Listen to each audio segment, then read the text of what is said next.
जय श्री राम। भारतीय संस्कृति में गाय को केवल एक पशु नहीं बल्कि माता का दर्जा दिया गया है।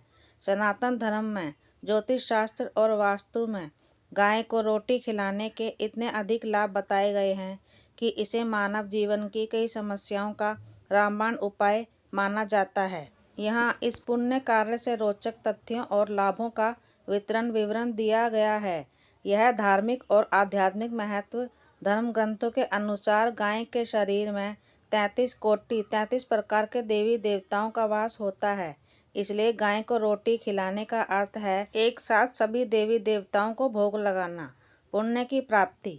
शास्त्रों में कहा गया है कि जो व्यक्ति नियमित रूप से गाय को रोटी खिलाता है उसे न केवल इस जन्म में बल्कि अगले जन्मों में भी सुख की प्राप्ति होती है।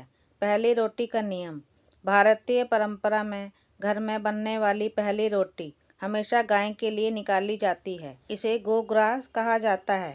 माना जाता है कि जिस घर में यह नियम पालन होता है वहाँ कभी अन्न और धन की कमी नहीं होती। तीर्थों का फल। पक्ष पुराण के अनुसार गाय की सेवा करने और उसके भोग कराने से मनुष्य को सभी तीर्थों के दर्शन और स्नान का पुण्य घर बैठे ही मिल जाता है। मोक्ष का द्वार। ऐसी मान्यता है कि जीवन के अंतिम समय में गौ सेवा करने वाले व्यक्ति को वैतरण्य पार करने में आसानी होती है, यानी उसे मोक्ष की प्राप्ति होती है। ज्योतिष लाभ और ग्रह शांति।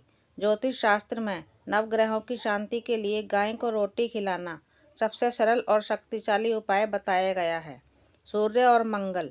यदि आप रोटी में थोड़ा सा गुड़ गैजरी रखकर गाय को खिलाते हैं तो इससे आपकी कुंडली में सूर्य और मंगल ग्रह मजबूत होते हैं। इससे आत्मविश्वास बढ़ता है और सरकारी कार्यों में सफलता मिलती है। बृहस्पति। रोटी पर थोड़ी हल्दी और चने की दाल रखकर गाय को खिलाने से गुरु बृहस्पति मजबूत होता है। इससे शिक्षा, विवाह और धन से जुड़ी समस्याएं दूर होती हैं। बुध। बुधवार के दिन गाय को हरी घास या पालक के साथ रोटी खिलाने से बुध ग्रह के दोष दूर होते हैं। यह व्यापार और बुद्धि के विकास के लिए अत्यंत लाभकारी है।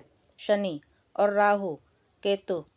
काली गाय को रोटी खिलाने से शनि की साढ़ेसाती और ढैया का प्रभाव कम होता है। यदि रोटी पर थोड़ा सरसों का तेल लगाकर काली गाय को खिलाया जाए तो राहु केतु के बुरे प्रभाव समाप्त हो जाते हैं।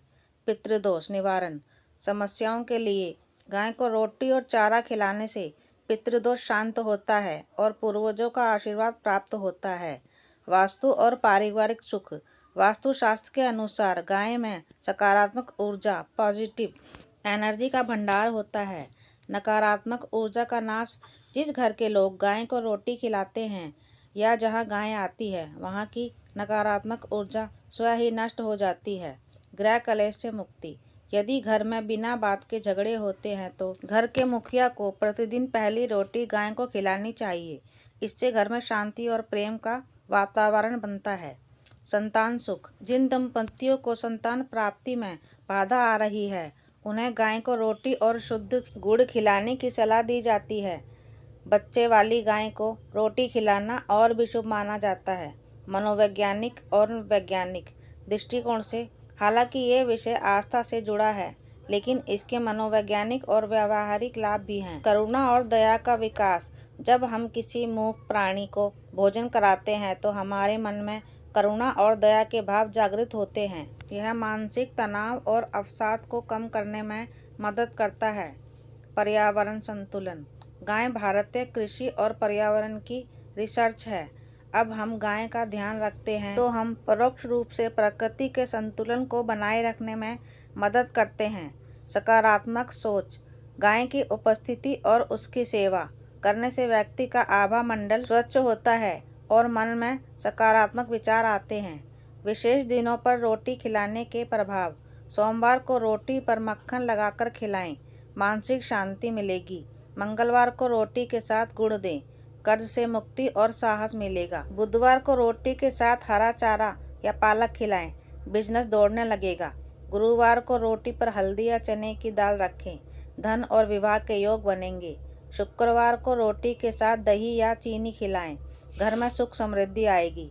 शनिवार को रोटी पर सरसों का तेल लगा दें, शनि दोष दुर्घटना से बचाव रहेगा। रविवार को रोटी और गुड़ खिलाएं, समाज में मान सम्मान बढ़ेगा।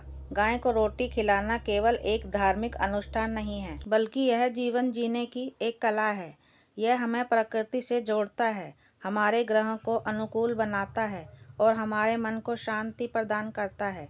जो व्यक्ति निस्वार्थ भाव से गौ सेवा करता है, उसे जीवन में कभी भी किसी संकट का सामना नहीं करना पड़ता, क्योंकि ईश्वरीय शक्तियाँ सदैव उसके साथ रहती हैं। अगर आपको यह वीडियो पसंद आई हो तो लाइक करें, शेयर करें और चैनल को सब्सक्राइब करना ना भूलें। जय श्री राम। धन्यवाद।